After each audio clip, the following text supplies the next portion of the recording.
शहरातील खेळाचे मैदाने यापुढे फक्त खेळण्यासाठी राखीव ठेवण्याचा तसेच अन्य कुठल्याही खासगी कार्यक्रमांना न देण्याचा निर्णय वसई विरार महापालिकेने घेतला आहे। सोमवारी वसंत नगरी येथील मैदानातील खासगी मेळाव्यात विजेचा धक्का लागून तरुणाचा मृत्यू झाल्यानंतर पालिकेने हा निर्णय घेतलाय। पालिकेच्या या निर्णयामुळे नागरिकांना आणि खेळाडूंना मोठा दिलासा मिळाला आहे। वसई पूर्वेकडील वसंत नगरी या निवासी संकुलात पालिकेचे एकमेव खेळाचे मैदान आहे।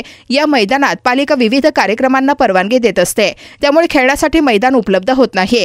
मुंबईतील आयोजकाला पालिकेने अवघ्या 17,000 रुपयांच्या भाडेपोटी मैदान भाड्यावर दिले होते।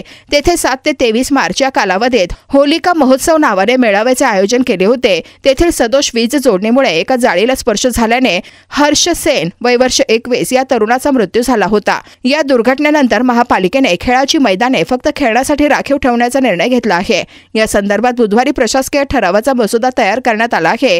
त्यात शहरातील खेळाच्या सर्व 17 मैदानांवर फक्त खेळ क्रीडा स्पर्धा यासाठी आरक्षित असतील, त्यात कुठल्याही प्रकारच्या राजकीय, धार्मिक आणि खासगी कार्यक्रमांना परवानगी दिली जाणार नाही असा निर्णय घेण्यात आला आहे। आम्ही मसुदा तयार केला असून गुरुवारी आयुक्तांच्या स्वाक्षरीनंतर तो अंतिम केला जाणार आहे, अशी माहिती पालिकेचे उपायुक्त समीर भूमकर यांनी दिली। या निर्णयामुळे नागरिकांना आणि स्थानिकांना मोठा दिलासा मिळाला आहे।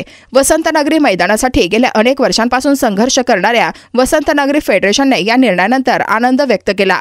वसई विरार महापालिकेची 9 प्रभागांतर्गत एकूण 17 खेळाची मैदाने आहेत। त्यात विरारमध्ये विराट नगर मैदान, गोकुळ टाउनशिप मैदान, पुरापाडा म्हाडा स्पोर्ट्स कॉम्प्लेक्स मैदान, मनवेलपाडा, जीवदानी देवी अशा 6 मैदानांचा समावेश आहे। नालासोपारामध्ये वसंत नगरी, नालासोपारा पोलीस ठाण्याच्या मागील 2 मैदाने, शुरपारक मैदान, झालावाड गार्डन मैदान, रायन इंटरनॅशनल शाळेजवळील मैदान अशा एकूण 6 मैदानांचा समावेश आहे।